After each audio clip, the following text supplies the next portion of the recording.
네, 오늘도 북마스터 2기로 또 꿀 빨려고 주제를 골라봤습니다.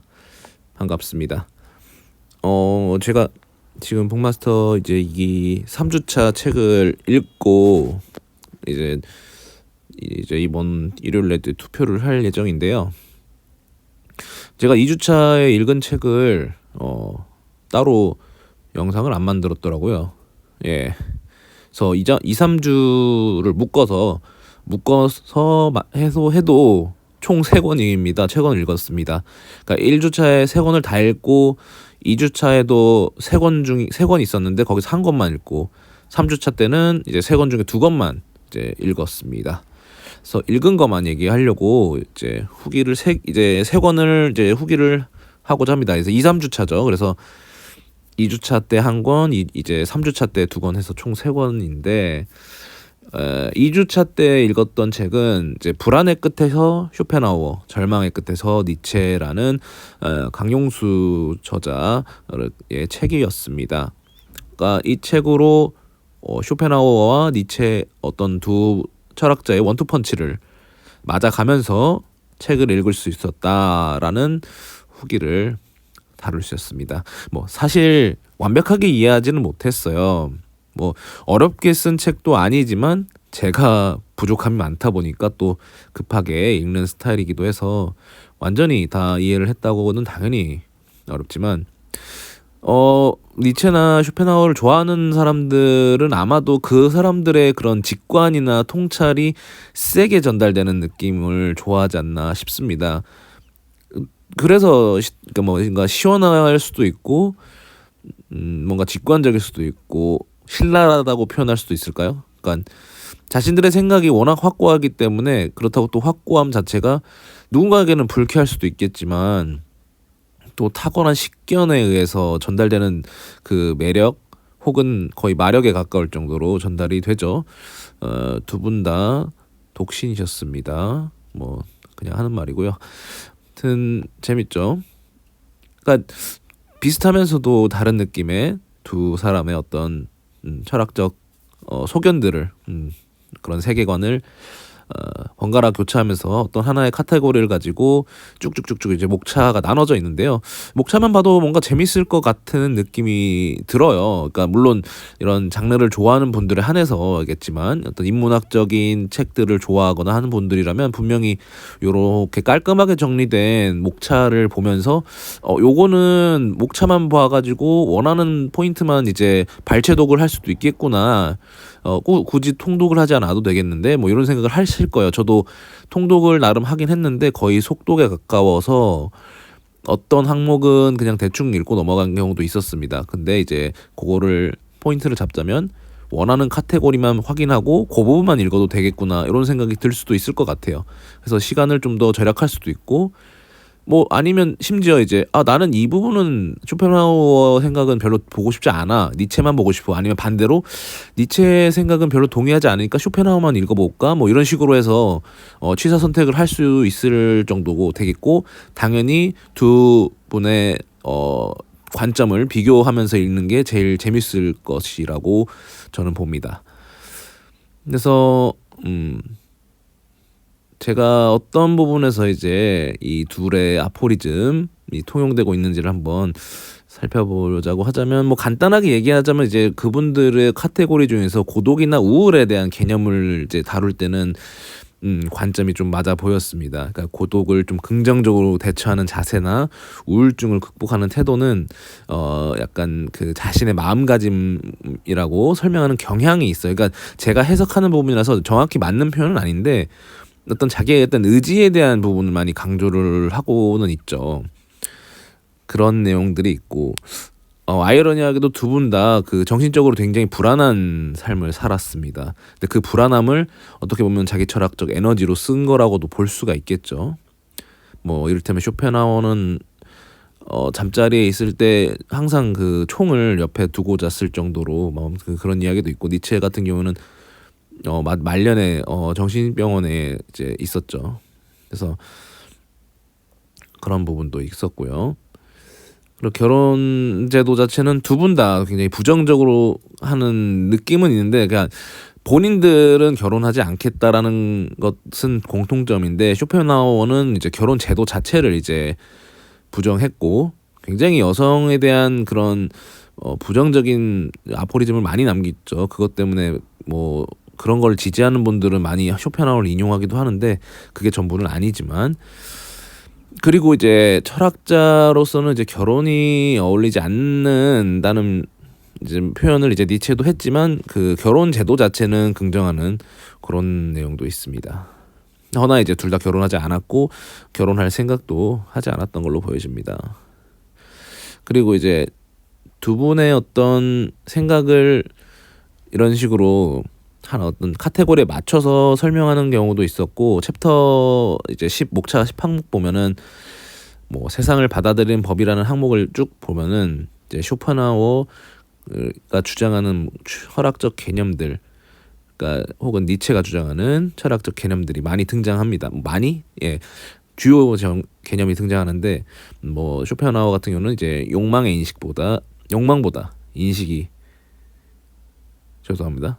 그러니까 욕망이 인식보다 먼저 우선한다라는, 그러니까 우리가 생각한 어떤 인지를 하기 이전에 우리의 욕망이 먼저 앞서 나간다는 그런 어떤 생애 의지, 그러니까 삶에 대한 내용을, 그런 표현을 많이 했었는데, 제가 쇼펜하우어 책을 정상적으로 원저를 읽은 적이 없어요. 그러니까 그 의지와 표상으로부터의 세계인가, 그게 아마 되게 유명한 책인 걸로 아는데, 그 책을 읽었던 사람이라면 아마 이 욕망이 인식보다 먼저 이거 우선한다, 이 내용을 아마 되게 유명하게 알고 계실 것 같고, 뭐 니체 하면은 신을 죽었다라는 워낙 유명한 반기독교적인 구절을, 무신론적인 철학을 이제 많이 설파했다는 내용을 이 책에서 다루고 있습니다. 근데 신은 죽었다라는 표현은 물론 반기독적인 성향은 당연히 맞지만, 그 자리에 대체해야 되는 것이 무엇이냐에 대해서 우리가 고민해야 되고, 니체는 그거에 대해서 위버맨시를 제안했고, 또 다른 사람들은 뭐 이성이나 다른 것들을 던져준 경우도 있고, 더 나아가서는 이제 1, 2차 패전 이후에는 또 실존주의 철학이 등장하면서 신을 대체할 수 있는 건 무엇이냐, 이런 신이 없어진 세상에 대해서 많이 고민했던 철학적 주제가 요때부터 탄생을 했다고 봐도 무방하죠. 그래서 그 다음에 이제 뭐 사부 나 자신을 바꾸는 법, 여기서 보면은 두 사람들이 어쨌든 살아가야 되는 자세에 대한 조언이 되게 비슷한 결이 좀 느껴졌어요. 그냥 운명을 인정해야 된다는 태도가 뭐 좀 비슷하더라고요. 그러니까 운명 자체 우리가 바꿀 수 없고, 마치 이거는 주사지가 던져진 상태라고 표현을 하더라고요. 제가 친구들 사이에서 농담삼아 이제 어차피 건강은 그냥 주사위 게임이다, 이런 식으로 뭐 표현을 하기도 했었는데, 그것과는 좀 다르게, 그러니까 주사위는 던져졌지만 그 다음 우리가 그런 운명에 대한 태도는 다시 이제 5번 주사위를 던지는 것, 그러니까 끊임없이 그 운명에 대해서 능동적으로 대처하는 수밖에 없다라는 부분을 니체도 그렇고 그렇게 잘 설명하고 있더라고요. 그래서 마치 이제 신을 믿지 않던 시절에 니체를 만났고, 물론 쇼펜하우어도 만났지만, 그래서 이제 기독교 신자가 돼서 니체를 다시 접하고 있습니다. 근데 저번 녹음에도 말했지만, 신을 죽었다고 표현한 니체를 읽는데 전혀 불편함이 없고, 결국 니체가 제시하는 위버맨시 뭐 초이는 뭐 절대자거나 신을 말하는 건 아니지만, 신이 없어진 세상에서 그럼 신에게 기대었던 우리 인간이 우리 자기 극복의 의지로, 힘의 의지라는 거는 약자가 강자에게 뭐 저항할 수도 있는, 강자가 되어서 약자를 괴롭히는 그런 전체주의적인 인간이 되라는 것이 아니라, 스스로가 자기 극복의 인간, 신이 결여된 세상 속에서 이제 온전히 서 있을 수 있는 그런 인간이 되기를 제안을 한 거죠. 어떻게 보면은 이게 종교적 교리관과 완전히 배치된다는 느낌은 아닌 게 항상 결이 있죠. 니체도 반기독교지만 기독교적인 철학과 사상에 영향을 받은 인물이기 때문에, 결국 그가 가지고 있는 반기독교적인 세계관 안에서도 어떤 종교적인 함의가 들어있는 내용이 있는 거죠. 그래서 이 신이 존재하는 세계관 안에 사는 사람들도 자유의지를 통해서 옳은 방향으로 살아가야 되고 독립적인 인간으로 살아야 되는 건 마찬가지죠. 다만 이제 어떤 신이라는 개념을 이제 갖고 살아가는 것뿐이고, 비종교인으로서 혹시 니체를 좋아하는 사람들은 신이 없다는 그런 세계관 속에서 위버맨시를 지향하는 삶을 사는 거라고 생각이 들더라고요. 그래서 뭐 니체 얘기를 좀 많이 했지만 쇼펜하우어를 또 들자면 염세주의적이지만 또 그의 어떤 인간적인 또 천재적인 그런 아포리즘들, 그런 직관성을 보면서 우리는 또 한 번 재미를 느낄 수가 있겠죠. 그래서 여기서도 이제 쇼펜하우어가 뭐 독서보다는 사유를 더 강조하는, 어떻게 보면 독서는 결국 그 독서만 하게 되면은 남는 게 없는 거다라는 표현을 하진 않았지만, 그러니까 거의 죽은 사유일 수 있다. 독서를 통해서 사유를 하는, 차라리 읽지 않고 사유하는 시간을 더 많이 갖는 것을 더 강조하더라고요. 아니, 내가 지금 당신의 책을, 당신의 아포리즘을 읽고 있는데 이런 말을 들어야 된다니. 아무튼 그런 생각도 들었지만, 제 생각에는 뭐 그분들은 그냥 그런 죽은 자의 발자취를 따라간다는 거는 의미가 없다라는 표현을 했지만, 저 같은 이제 거의 맹인 수준인 사람들은 그들의 어떤 발자취라도 따라가야 코끼리 장님이 코끼리 다리 더듬듯이라도 해야 사유할 수 있는 동력을 얻을 수 있다라는 나름의 생각을 했고요. 예. 어떻게 보면은 이제 그런 철학적 거인들의 어깨라도 올라타려고 애를 써야 세상이 보이는 것인 만큼, 이런 니체나 쇼펜하우어가 던지는 메시지 자체를 완전히 소화하기는 어렵지만, 그래도 어떻게 보면 곁다리라도 잡고 한번 비벼볼 수 있는 거 아닌가 하는 생각이 들었고요. 제가 이거 첫 책을 너무 많이 얘기했네. 그다음 두 개는 근데 별거 없습니다. 일단 3주차는, 그러니까 아까 2주차는 그 쇼펜하우어와 이제 니체를 다룬 책으로 선정이 됐고, 나머지 두 개는 뭐 돈 관련 이야기였어요. 그래서 아예 읽지 않았고, 3주차 때는 하나도 이제 뭐 경제 관련 책이었던 것 같고, 주류 경제학이었나, 아무튼 그런 거였고, 이제 두 개가 뭐 독서의 뇌과학, 그다음에 이제 마음의 힘이 필요할 때 나는 달린다, 이런 식으로 두 개의 책입니다. 독서의 뇌과학은 뭐 그냥 일본인들이라고 죄송합니다. 일본의 어떤 책 장르라고 할 정도로 그 뭐랄까요, 자기 개발 느낌은 아닌데 정보성 글과 함께 이제 실천하자, 그런 책들 많이 나오지 않습니까? 뭐 예를 들면 뭐 다이어트 관련이면 뭐 그 나는 밥을 적게 먹는 대신 뭘 먹는다, 뭐 이런 류의 책들이 있고, 뭐 수면 5시간 수면으로 건강하게 사는 법 해가지고 정보에 대해서는 굉장히 뭐 논문을 다룬 것들이 이제 뭐 의사분들이 쓴 책이 많아요. 그런 것들은. 그런 다음에 실천법, 이것도 마찬가지로 이제 독서를 하면 뇌가 어떻고, 스마트폰을 사용하면 뇌가 이렇게 했고, 그래서 실천은 이렇게 하자, 이런 내용이 주를 다루고 있습니다. 특히 종이책에 대한 장점을 많이 설명하고 있는데, 그만큼 우리가 뭐 호모 부커스, 그냥 독서하는 인간으로서 기호를 통해서 문명을 일으킨 인간이기 때문에 활자를 활용해서 잘 읽어보자, 스마트폰에 너무 절여진 뇌로 살진 말자, 그러면 어떻게 살아야 할까, 부모로서, 나 자신으로서, 그런 얘기들을 많이 다루고 있습니다. 나쁘지 않은 게, 이게 책이 분량이 적어서 가볍게 읽기 좋아요. 그러니까 책을 만약에 좋아하는 분들이라면 더 탄력을 받을 수도 있고, 독서를 해볼까 하는 분들에게는 조금 동기부여가 될 수도 있겠죠. 다만 관심사가 이쪽으로 없으면은 이거는 전혀 읽지 않게 되는 장르긴 해요. 왜냐하면 이거는 솔직히 독서의 내각을 책으로 접한 사람들은 이미 독서를 하고 있는 중인데요. 이렇습니다. 나쁘지 않은 책이었고요. 제가 이번 3주차 때는 아마 이 책을 뽑을 것 같은데, 마음의 힘이 필요할 때 나는 달린다. 그러니까 김세희 분이 정신건강 전문의로 보여져요. 그리고 마라토너를 하는 이제 취미라고 할 수 있나요? 거의 마라토너이자 정신과 의사인 분이시죠. 그러니까 부제가 정신과 의사가 말하는 달리기로 인해 얻는 것들. 그러니까 요즘 뭐 도파민을 이제 건강하게 올리는 법을 보통 운동, 특히 달리기로 많이 꼽더라고요. 한창 이제 러닝 크루가 이슈가 됐었는데 좀 부정적인 의미로 이슈가 됐었죠. 네, 어쨌든 정신건강의학자로서 그 달리기, 특히 마라톤과 관련해서 이제 대한 내용이 많이 나옵니다. 이 책도 굉장히 가볍게 읽을 수 있는 이유는 인문학적인 느낌이 드는 그냥 에세이예요. 그러니까 물론 인문 장르인데 인문학 장르지만 어떤 정신과 의사가 전해주는 한 편의 에세이를 보는 느낌이었습니다. 그럼과 동시에 전문적인 어떤 정신건강학적인 메시지, 이제 정보도 있고 또 마라톤에 대한 구체적인 정보도 있습니다.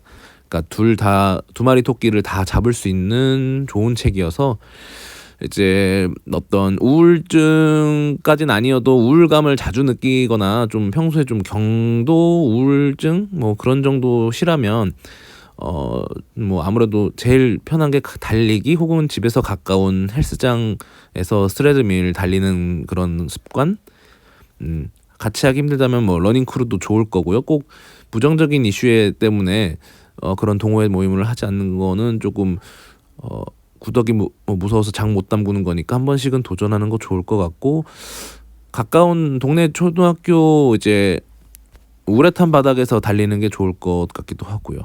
이제 그리고 뭐 정신건강 관련해서 이제 병원을 다녀서 약을 복용한 경험이 있는 분들이라면 달리기가 항우울제를 대체할 정도로 효과가 좋은 대표적인 운동이라고 하니 뭐 적절한 이제 자기 어떤 정상화된 정도, 이제 항우울제에 의존하지 않는 정도라면, 의존이란 표현이 조금 잘못됐지만 어쨌든 항우울제를 끊었다 먹었다 하는 사람이라면 한번 달리기를 이제 적극적으로 한번 습관화하는 것도 좋을 것 같습니다.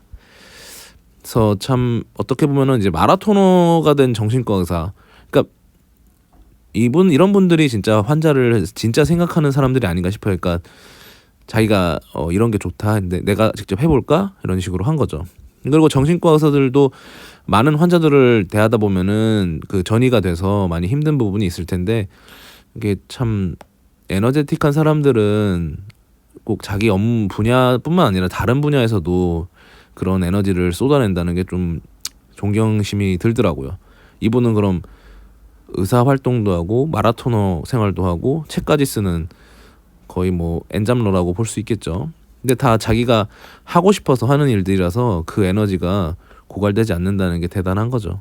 그래서 책 자체에 대한 퀄리티도 당연히 좋지만 그냥 이 저자가 가진 어떤 삶의 태도도 존중할 만하다고 느껴져서 이 3주차 때는 이 책을 저는 투표를 할 계획입니다.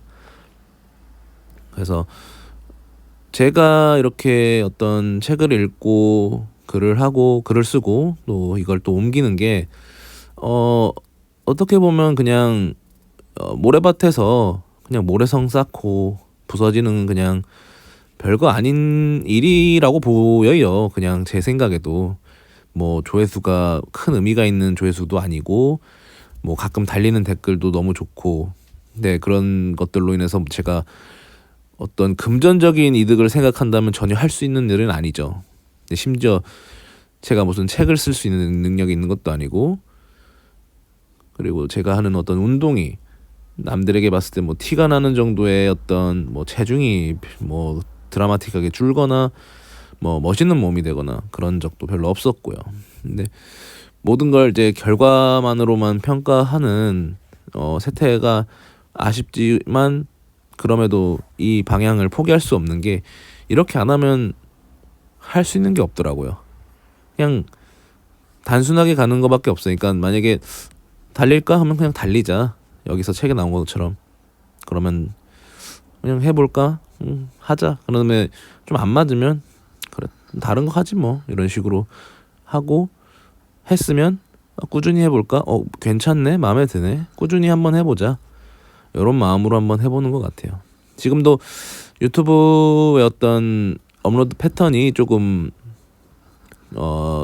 규칙적이진 못하지만 간헐적이라고는 표현할 수 있기 때문에, 간헐적이라는 것도 어느 정도의 주기를 띠고 있다고 변명을 해볼 수 있는데요. 그러니까 내가 어떤 것을 꾸준히 매일까지는 어렵더라도 간헐적으로는 해내보자라는 마음으로 지금 여러 가지 활동들을 하고는 있는데 다 혼자입니다.